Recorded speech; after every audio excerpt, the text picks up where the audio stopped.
Welcome back. Surviving R. Kelly, Lifetime's riveting documentary chronicling tales of survivors of alleged sexual abuse at the hands of the singer. It continues to dominate conversations in the entertainment industry. Today, we've invited pop culture expert Quentin Latham, aka Funky Dineva, and our resident legal expert, Sue Ann Robinson, for a roundtable discussion about the long-reaching impacts of surviving R. Kelly.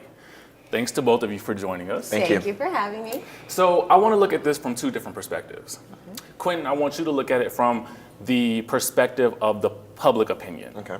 And you from the victims and their families and from a legal perspective. Right. What are the impacts of this documentary moving forward? I think right now the impact of the documentary is that it's starting the conversation, and then obviously it's even starting an investigation in Atlanta and Chicago. I mean, legally speaking, the issue is if you don't have victims, you don't have a case. And so that's why you see in Chicago and Atlanta, they're coming out and saying, please come forward. If you're a victim or if you're a witness to something, come forward. Because every state has a different statute of limitations on sexual abuse and sexual assault. So even if they can't pursue a case in Chicago, they might be something that's viable in Atlanta. So I think now the main thing to do is to focus on what can be done legally, because he is being tried in the court of public opinion. The court of public opinion is attempting to do something that the court system wasn't able to do. And so, that's where we are right now. And what are your thoughts? I think socially we've got a lot going on. So for one, we're balancing the outrage, right? R. Kelly is Mr. I Believe I Can Fly, so on and so forth. So we got the outrage. Step in the name of love. Exactly, which is played on like every family reunion, every cruise, every white linen party. Right. But then we've also got the mourning of his music. I don't know about you, but R. Kelly's music was the soundtrack of my adolescence and honestly the underscore to a lot of my first, if you get what I'm saying. Right. And so it's like balancing the outrage, balancing the music, and then like you said, the conversation that's being started, the value placed on the lives of these victims versus the gratification that we get from listening to his music. It's hard for a lot of people to balance it, but it's just weird. And even with Aaliyah's family, I think there's a mourning in terms of her legacy, because the part of what the movie does is it chronicles her relationship with R. Kelly, obviously. And I think her family is, obviously they're denying the things that were said in the movie, but then there's a part of us that is saying, well, if we're not going to accept this part about Aaliyah because she has this legacy and she's held to such a high standard, then can we accept the rest? So I think, I personally was mourning Aaliyah and her music and her legacy in watching the movie because... Speaking of that, yeah, I want to ask a real question. Yes. Okay. Given what we all knew or at least believed to be true with regards to him and Aaliyah and her being underage at the time, right, and then going into the sex tape, are we, the public, to blame? Did we let this happen? See, here's the thing. We knew, but we didn't know. There were breadcrumbs. It's like we knew, but we didn't know. And I can remember being in college when that sex tape dropped. Like, we threw a party at my house and was eating, and we were eating it up. Okay. And as an adult now, I look back at it and I'm like, oh my God, why wasn't I outraged? Right. Granted, I was 17 years old at the time. But here's the thing. I think myself and much of the public was under the impression that somebody else would handle it. That's somebody else's responsibility. The court would handle it. The police would handle it. The FBI. And it's all right for me to indulge because somebody else is going to handle it. Okay. And Common said that the Black community let the victims down. Do you think that's true?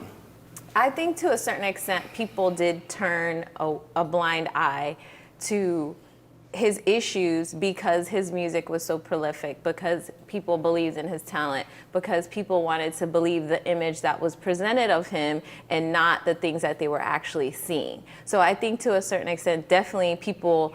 he had enablers. You have to have a system to fly in underage women. Yeah. You have to have somebody to book them into a hotel. You have to have somebody to feed them. Indeed. You have to have a whole system to do those things. So I think there were definitely people involved that were enabling. Like now what we're seeing with the protests and stuff like that, I think if that was happening then, it would be a different situation today. I think after the sex tape comes out, if you're still taking your adolescent daughter to the studio or to a meeting with R. Kelly after the video has come out, then you are in part to blame. So what does this say about the music industry? Because there were so many insiders that supposedly knew about the situation. What does this say about them? Well, it says what it's always said. It is about the almighty dollar. And much like the black community, the music industry is able to compartmentalize the negative aspects and hold on to the things that benefit them. You know, piggybacking quickly off of what Sue-Ann said earlier, the black community, we're too forgiving. And again, you look at situations like Eddie Long with that church. Those were, you know, founded allegations, what he did with those boys, and yet every Sunday people continue going to church. You look at R. Kelly, again, black people, we have this way of compartmentalizing the negative aspects of public figures who benefit us in some manner. Same thing with the music industry. Oh, that's his private life.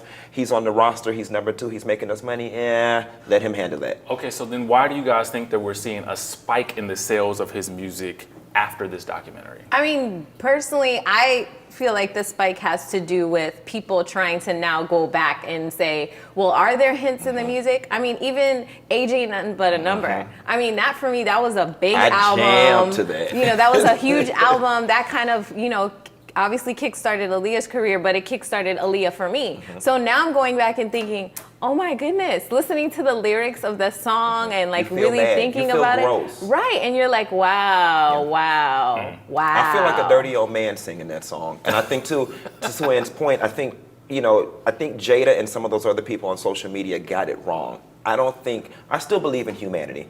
And I don't think that anyone is out throwing R. Kelly, let's celebrate parties. To your point, I do think people are researching the lyrics because his songs are now like treasure maps to his sins. Yes, little and that's what the crumbs. documentary has told us. Yeah. Well, based on the endless memes that we're seeing online, do we think that we can separate the man from the music, or should we just mute R. Kelly altogether? Mute altogether. Yeah, I agree. Mute altogether. I think it's to the point where all these years we've had breadcrumbs. Little crumbs, little crumbs. Okay, he did this, he did that. There's this case here, there's this issue here. But the show, Surviving R. Kelly, put it all together in a bun, in a big loaf of bread. And also, and too, it's undeniable now. And should fans be feeling a certain type of way? Yes, they should cancel him. And here's the thing that I want to touch on and what black women have been screaming for the longest, that they have no value in this country and we cannot prioritize the music over their value. Like, he did something horrendous to these women and our outrage for them should be greater than our desire to listen to his music. Wow. I Wow. agree. Well, thanks both of you for coming by. We're going to continue to have this conversation about R. Kelly and so much more. Daily Flash will be right back.